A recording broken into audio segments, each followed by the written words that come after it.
kembali lagi di course Dasar-Dasar Public Speaking untuk Master of Ceremony bareng aku Rani Raj, dan di video kali ini kita akan melanjutkan pembahasan tadi terkait dengan komunikasi.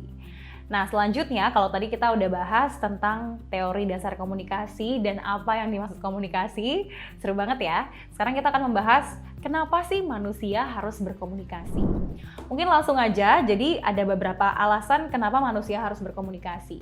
Sebenarnya banyak sekali alasannya, tapi kita akan membuat ini menjadi semakin mengerucut dan menjadi semakin concise ya, menjadi 4 tujuan. Yang pertama itu kontrol. Kenapa komunikasi menjadi penting dan kenapa bisa jadi kontrol? Karena melalui komunikasilah manusia itu bisa memberikan pengaruh melalui ide-ide, nilai, dan kepercayaan. Yang mana ketika si penerima pesan atau tadi ya, si receiver atau si penerjemah ini sudah mulai percaya dengan ide-ide atau nilai atau kepercayaan yang dibagikan oleh sender, si pengirim pesan, maka ada tendensi untuk penerima pesan semakin percaya dengan apa yang dikirimkan oleh sender, semakin percaya dengan si pengirim ini. Contoh misalnya para pemimpin ya, ketika melakukan orasi atau mungkin ketika melakukan kampanye. Banyak sekali ide, nilai, kepercayaan yang disampaikan.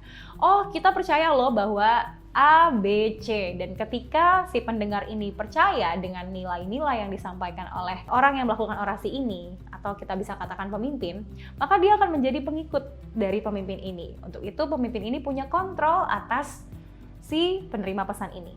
Nah, kalau di zaman dulu ya, mungkin komunikasi ini sering banget digunakan untuk orang-orang melakukan penyebaran agama, ya, melakukan tadi kampanye gitu kan, melalui orasi dan juga dakwah. Nah, ini kenapa pentingnya manusia berkomunikasi? Karena melalui komunikasi ini manusia bisa memiliki kontrol atau power atau kekuatan atau kekuasaan atas orang-orang lainnya.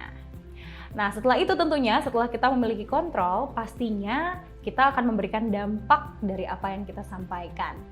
Nah, jadi ketika kita memiliki kuasa atas sekumpulan orang, maka tentunya kita memiliki kuasa juga untuk memberikan dampak yang luas terhadap lingkungan kita juga. Ini makanya tadi komunikasi itu menjadi penting dan tentunya manusia mau melakukan komunikasi ini.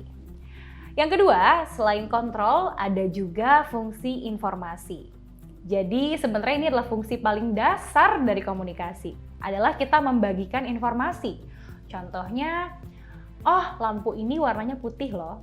Itu kita akan membagikan informasi ke para penerima atau receiver ya. Nah, informasi ini bisa berupa hal yang tidak atau belum diketahui oleh audiens kita atau si penerimanya. Jadi pada umumnya ketika kita membagikan suatu informasi, itu kita membagikannya ke orang-orang atau ke penerima yang tidak atau belum mengetahui informasi yang akan kita bagikan. Selanjutnya, ini ekspresi emosi. Maksudnya di sini adalah kita mengekspresikan emosi kita melalui komunikasi. Contohnya, yang paling simpel, gimana sih caranya kita mengetahui bahwa anak kita itu sedang kelaparan misalnya? Caranya adalah mereka biasanya dengan melakukan komunikasi, misalnya menangis, atau mungkin dengan mereka pegang perut gitu ya, itu kan salah satu bentuk komunikasi. Ini juga menjadi salah satu hal yang dipelajari ya, bahwa hal yang pertama kali dipelajarin oleh manusia saat mereka lahir adalah berkomunikasi, melalui menangis, melalui kesakitan gitu ya, melalui ekspresi mereka. Jadi ketika bayi belum bisa berbicara, hal yang pertama kali mereka lakukan untuk berkomunikasi itu biasanya melalui gesture atau gerakan tubuh atau mungkin melalui menangis.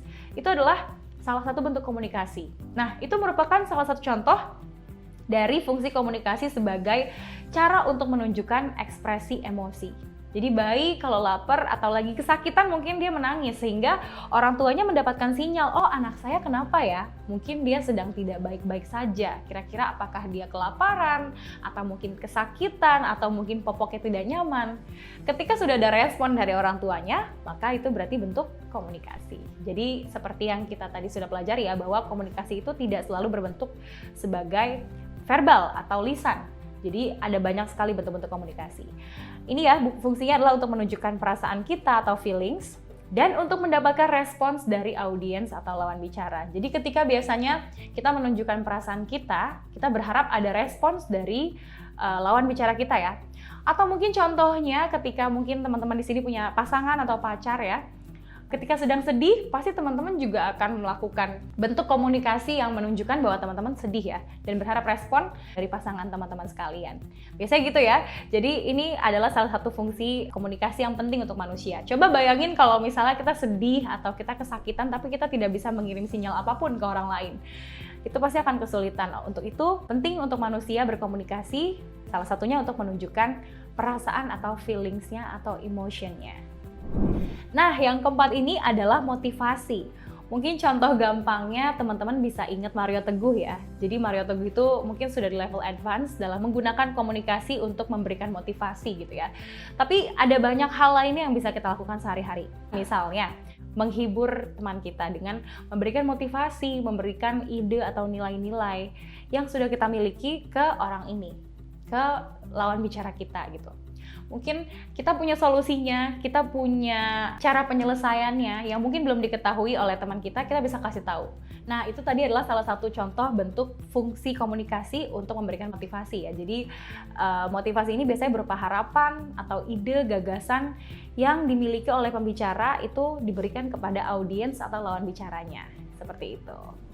Nah, itu tadi ya, kenapa manusia berkomunikasi, yaitu untuk mendapatkan kontrol, untuk memberikan informasi, mengekspresikan emosi, dan terakhir motivasi. Kalau kamu pengen tahu lebih lanjut lagi tentang materi kita kali ini, sampai ketemu di video berikutnya.